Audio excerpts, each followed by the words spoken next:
All right, news always arrive around this time. And when we look at the total picture of everything, we would say to ourselves, yes, it's good to have your information out there, especially when you're piquing interest in certain players. I'm with the belief, and I'm going to say this again. I'm with the belief that some guys you bring in after the draft opposed to before the draft. So the Dre Kirkpatricks, the Marquise Goodwin, yes, they're good for their collective teams, or they were good for their collective teams as relates to they played for their teams for a long time. They long in the tooth, bring those guys after the draft. That's the same storyline that I've been saying with Dez Bryant. Bring him in after the draft. Why, Law? Why you bring him in after the draft? Because you want to go ahead and get the people that you know for sure that you evaluated a little bit and these sort of things.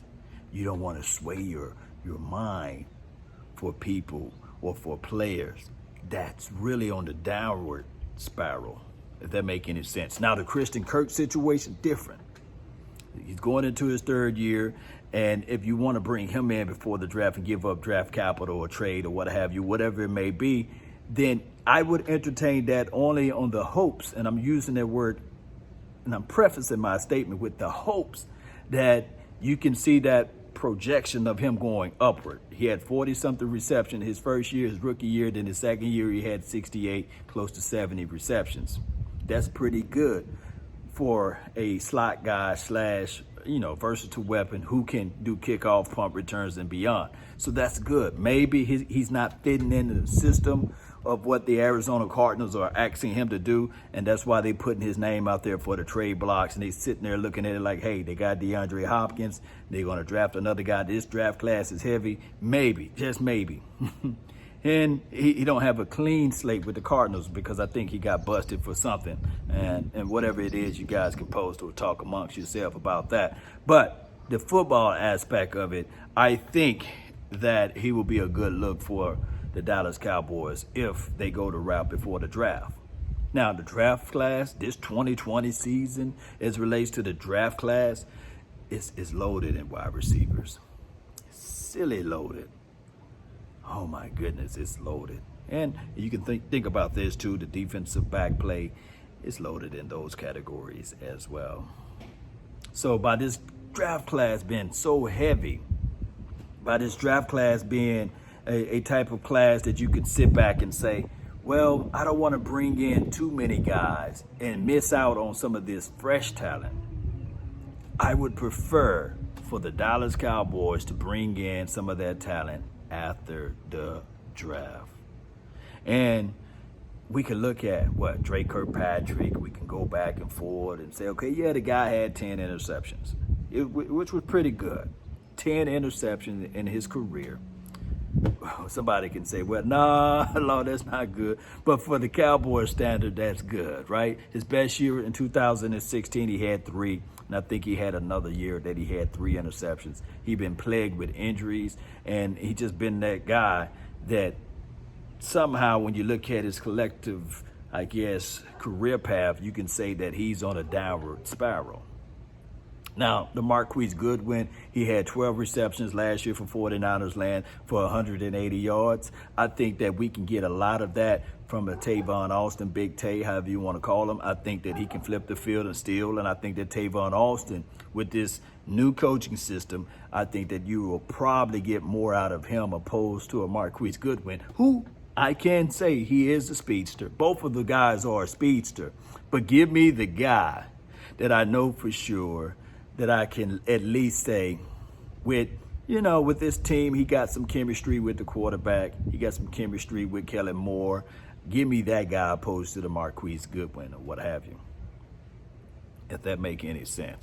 But the cookie would be the Christian Kirk kid. I think that he will be a better fit, what have you, depending on what the Cardinals are asking for. But we do know, nevertheless, we do know this right here, that the Cowboys, when you mention the Cowboys' name, when you start talking about the Cowboys' name, it drives up the price. This could be a situation whereas when you start talking about the Dallas Cowboys and mentioning it, The agent probably looking at it like, yeah, call up Jerry Wayne, call up Stephen Jones. If you can't get him, here's Will McClay's number. Call these guys up and it will drive up the price. It will drive up the total cost or whatever it may be, the trade value, because now you are sitting there saying that the Cowboys are interested in your services. That just increases everything. That's just how it goes. Fortunately, unfortunately, for the Dallas Cowboys.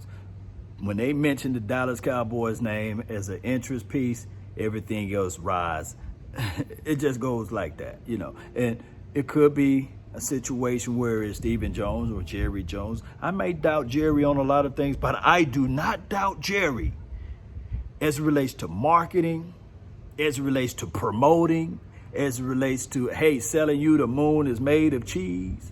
And you fool around and buy the jet fuel, get the rocket boosters and all of that stuff and go to the moon and you realize it's a rock. And you say, dog, that Jerry, man, he sold me, man. He sold me a bill of goods. He told me that this moon is made of cheese. That's on you, baby. That's on you. And I can hear the people. What about this? Hey, what about this? I hear y'all over there. I hear you. I have the same notion, the gumption, and the thought process and the thought of mine that Dez Bryant, he will be a good situation after the draft. Bring him in for a cup of coffee after the draft. Bring Dre Kirkpatrick in for a cup of coffee after the draft. Bring in Marquise Goodwin after the draft. All of those guys after the draft, because now they can get out here, practice, work on each other's skill set, challenge everybody, bring in some raw competition, bring in experiences. And if the cream can rise to the top, then you can say, here's a contract. Maybe you can give them boys like the Alden Smith type of contract. None of the money guaranteed. Just battle it out, see what can rise to the top. And they say cream rises to the top, so let's see if they the cream de la creme. You know what I'm saying? Let's see what they can do under the pressures of fighting for that contract, the pressures of fighting for the 53. Because none of them, I believe, is worthy of the practice squad because they're too long in the tooth. They've been playing for too long over years or what have you. So they'll be fighting and battling. And everybody know iron sharpen iron, steel sharpen steel. So we would love to see that raw competition angle. I would love to see it. That's what I would like to see from the Dallas Cowboys. None of this political football mess. But Jerry Wayne, he might have reached out to those agents and said, hey, you want a favor for a favor, you see? I can see something like that brewing along, you know. He can call out to the agent and say, okay, yeah, we'll pique interest in this guy. But see if you can sway, since you represent this player, or since you can represent the other player over there. See if you can sway this person, like a 2-for-1 type of situation. It could happen. Who knows? You know, this is all a ploy in a lot of situations. But I'm with the mindset that you go grab a guy in this draft. This draft, think about it. When you close your eyes and imagine, with the 17th pick, the Dallas Cowboys select dynamic defensive guy, because I'm looking at defense. I'm still falling for defense. Let me know if you guys are on the offensive side. I'm defensive guy. I would like for us to stop the opposition. I would like for us to shut down the opposition. It's more it's like, what word I could put? Not demoralizing, but it's more of a defeat, basically. I'm not even going to say demoralizing. It's more of a defeat. It's more of a quicksand type of battle with heavy ankle blocks on your feet, trying to pull through when your team is not allowed to put up 20. When you can force a team not to put up 30. When you can force a team not to be able to move the chain. Although this is one of those situations where, as you can say, this is a pass-happy league, but guess what? In order for the Kansas City Chiefs to win the Super Bowl, they had to stop the run. I'm going to repeat. In order for the Kansas City Chiefs to win the Super Bowl, they had to stop the run. And on the flip side, they had to run the ball. So that's just crazy. They had to stop the run, then they had to run the ball. So let's get this defense. Let's figure this out. I'm intrigued with all of this new stuff, but I just know that most of this stuff is much to do about nothing because the draft is right around the corner. And I think that Jerry, Wayne, and company are smart enough to sit back and wait to after the draft to get some of these guys that's long in the tooth. Post me your thoughts. Post me your concerns down below. Hey, I love strong opinions. People fail to realize that. I love strong opinions. I love people that think outside of the box. We all should not agree on the same thing or the same topic, but we can sit here and say to ourselves, man, this is what I'm thinking about this player, and this is what I'm thinking about that player. Just force it down below. I won't block you. Just post me your thoughts, post me your concerns, and also, in the process, hit that subscribe button. Share this content. Sharing is caring, Cowboy Nation. Share it.